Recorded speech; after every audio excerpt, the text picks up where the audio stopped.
আসসালামু আলাইকুম। Hello viewer, সবাই কেমন আছেন? আশা করি আল্লাহর রহমতে ভালো আছেন। আমি আগের কিছু ভিডিওতে আপনাদেরকে আমাদের এই রাস্তা আর ব্রিজ সম্পর্কে বলেছিলাম। তো আজকে আমি আপনাদেরকে ব্রিজটা দেখাচ্ছি। এই যে দেখেন, আজকে আমাদের ব্রিজের মধ্যে ঢালাইয়ের কাজ চলতেছে। এখানে নারী এবং পুরুষ শ্রমিক সুন্দরভাবে এই ঢালাইয়ের কাজ সম্পন্ন করবে। তো আমি এই ভিডিওতে আপনাদেরকে আমাদের এই স্বপ্নের ব্রিজ কমপ্লিট ভিডিও দেখাবো।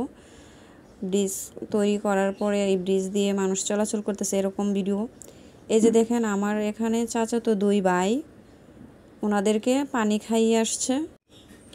পানি খাইয়ে এখানে এসে দুষ্টুমি করতেছে। তো আমি এখন বলতেছি, ভাইয়া আমাকে কি একটু পানি দেওয়া যাবে? তখন কিন্তু তারা লজ্জা পাইছে, এখন তারা চলে যাচ্ছে। তো এখন আমি আপনাদেরকে ঢালাইয়ের 2-3 দিন পরে আমি আপনাদেরকে সরাসরি দেখাচ্ছি যে এখন ব্রিজের ঢালাইটা সুন্দরভাবে শুকিয়েছে কিনা। তো আমি এই কাঠের তক্তা দিয়ে আস্তে আস্তে করে উপরে উঠতেছি। এই যে দেখেন, ওঠার পরে আমি আপনাদেরকে দেখাচ্ছি কত সুন্দরভাবে এই ঢালাই কিন্তু শুকিয়ে গেছে। আমাদের এই স্বপ্নের ব্রিজ থেকে কিন্তু আমাদের গ্রামটাকে সত্যি খুবই অসাধারণ লাগতেছে। আমি আপনাদেরকে ঘুরিয়ে ঘুরিয়ে চতুর্দিকটা একটু দেখাচ্ছি।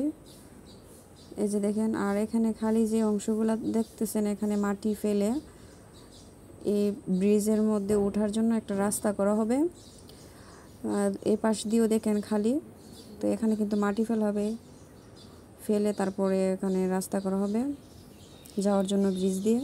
তো আমরা এখন চলাচল করি, নিচে মাটি ফেলে সরু একটা রাস্তা করা হয়েছে, অস্থায়ী আর কি।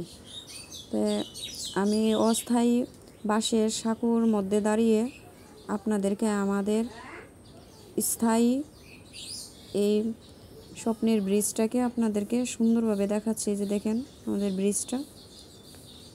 তো আপনাদের কাছে যদি আমার ভিডিও ভালো লাগে, আমার এমএসটি রুবনা টিভি ইউটিউব চ্যানেলটাকে সাবস্ক্রাইব করে পাশে থাকবেন। তো এখন আমি আবার আপনাদেরকে দেখাচ্ছি যে আমাদের ব্রিজ কমপ্লিট হওয়ার পরে আমাদের ব্রিজের লুকটা কীরকম হয়েছে। এই যে দেখেন, ব্রিজের সামনে যে খালি জায়গাটা ছিল, মাটি ফেলে এখানে ইট দিয়ে সুন্দর করে একটা রাস্তা তৈরি করা হয়েছে, আর ব্রিজটাকে কত সুন্দর করে রং করা হয়েছে।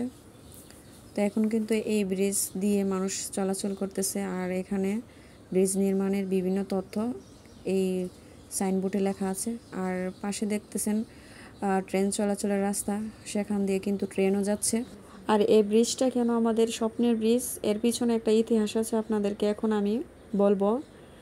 এই ব্রিজ আর এই রাস্তা যখন ছিল না, তখন কিন্তু আমাদেরকে নৌকা দিয়ে যাতায়াত করতে হতো। এই পাশে যে দেখতেছেন জমি জমা, এটা কিন্তু বড় একটা হাল। বর্ষাকালে এখানে প্রচুর পানি হয় আর আমাদেরকে নৌকা দিয়ে যাতায়াত করতে হয়। এই যে, তো এখন আর আমাদের নৌকা দিয়ে যাতায়াত করতে হবে না। আমাদের এই স্বপ্নের ব্রিজ থেকে সকালে সূর্য উদয় হওয়া এবং বিকেলে সূর্য অস্ত যাওয়া, সুন্দর প্রকৃতি, আমরা এই সুন্দর প্রকৃতি উপভোগ করি। আর আলহামদুলিল্লাহ, আমরা এখন এই রাস্তা দিয়ে গাড়ির মাধ্যমে যাতায়াত করতে পারি, হেঁটে যাতায়াত করতে পারি। আমাদের এখন আর নৌকার প্রয়োজন হয় না। আর গ্রামের যে ছেলেমেয়েরা আছে, তারাও ওই সাইকেল চালিয়ে দৌড়াদৌড়ি করে আনন্দ উপভোগ করতে পারে। তো এখন আমি দূর থেকে আপনাদেরকে দেখাচ্ছি আমাদের এই স্বপ্নের ব্রিজ। আর রাস্তা এখনও কমপ্লিট হয়নি, রাস্তার ভিডিও আমি পরবর্তীতে আপনাদেরকে আবার দিব। তো সবাই ভালো থাকবেন, আল্লাহ হাফেজ।